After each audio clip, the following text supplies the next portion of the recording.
what to do when everything falls apart, falls away, explodes, or implodes. Firstly, I want to say that I think this is a really natural process of life itself. Life is built on cycles. Look at the weather, look at the stars, look at the cycles of every single month. I think we've lost touch with the cyclical nature of life, and we've gotten into this habit as a culture, especially in the West, to be like, I should go from here to here, it should look like this, it should feel like this, and this disconnection from our cyclical nature of birth, growth, peak, bloom, crumble, death, rebirth. Losing touch with that means that when we're not at that peak, and we're either just fresh or we're just blooming or we're at peak or we're starting to wilt, we lose our fucking shit about it. And so I really want to point out that firstly, this is a normal, natural thing to occur, and we would do a lot better as a human being in this experience and enjoying each stage of that if we accepted that. So that's my first point.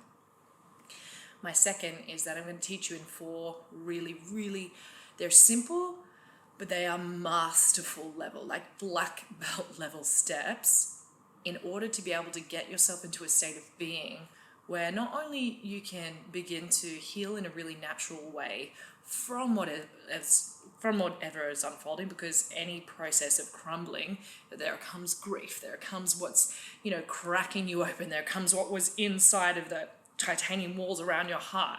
And so let's acknowledge that, not going to pretend that it's not painful.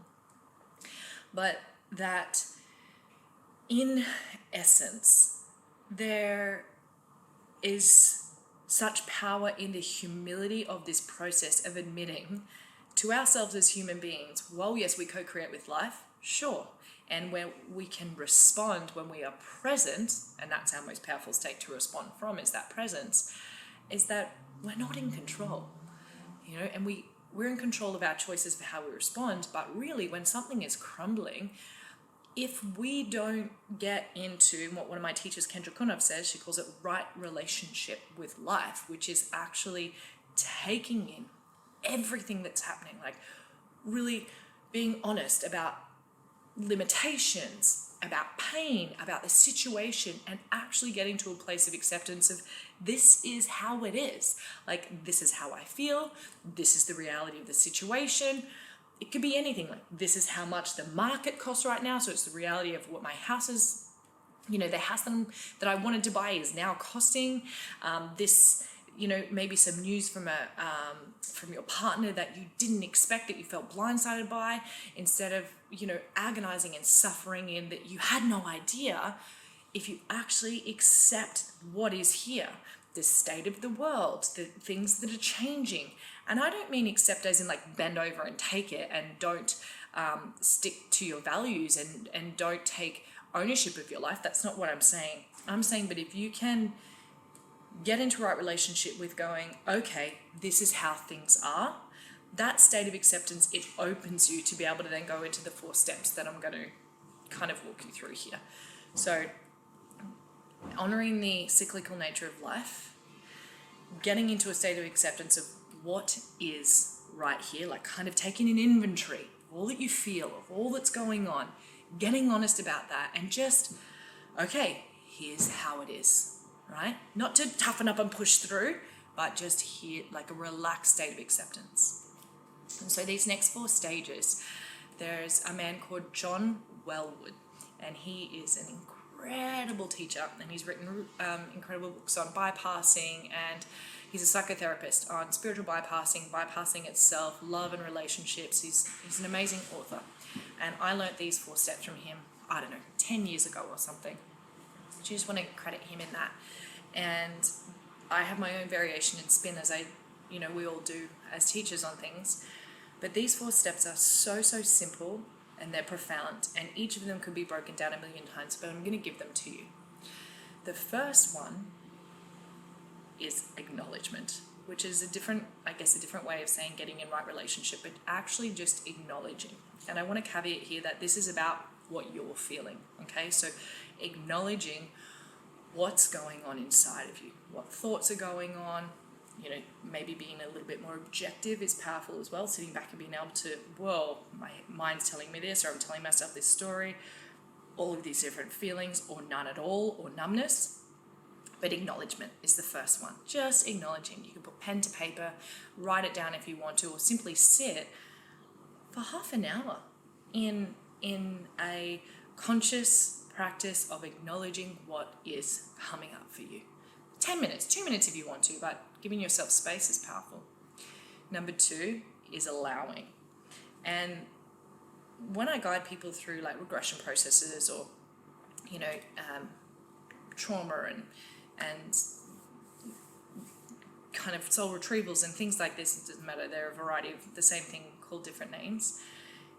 There's a really important step where when you're supporting someone to be with what's coming up, pain or old stuff or resistance, is just engaging like your physical body. So dropping into your body, kind of tuning in from the neck down and engaging this choice, like engaging your choice of just actually accepting what this is. So you acknowledge and then you allow. So it's like you allow whatever experience. So instead of like, okay, I'm okay with this, you can't do this in here, in your body, and just kind of feel yourself relax around and allow what's coming up.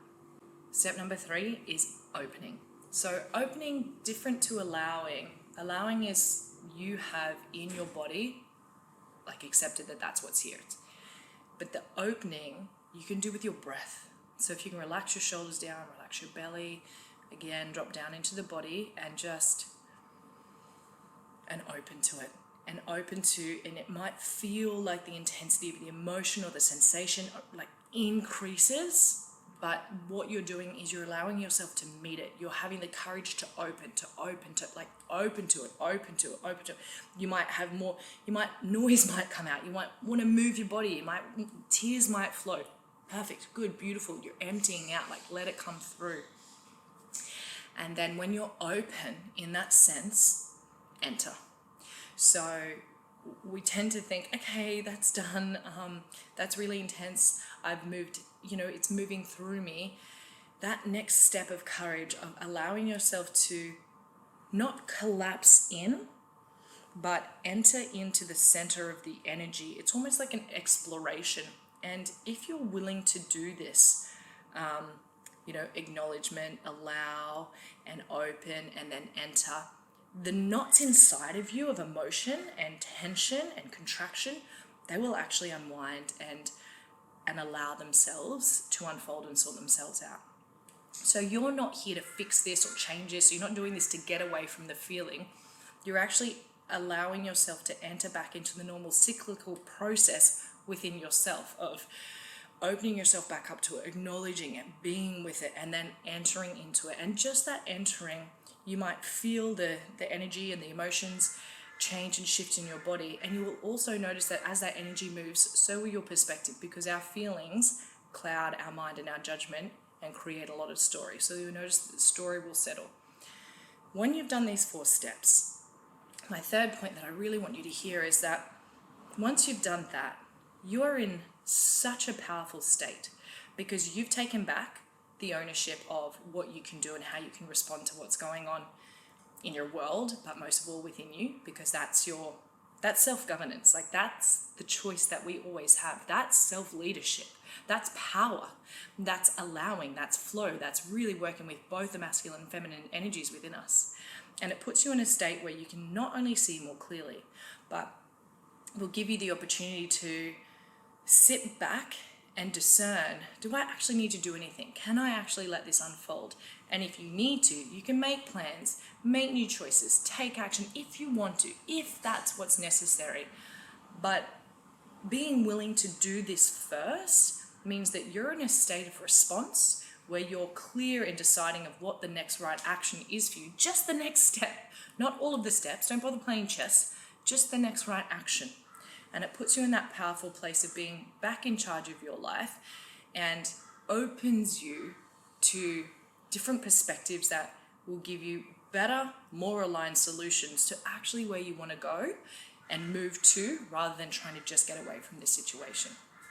So in summary, It's nothing to fix. The cycles are normal.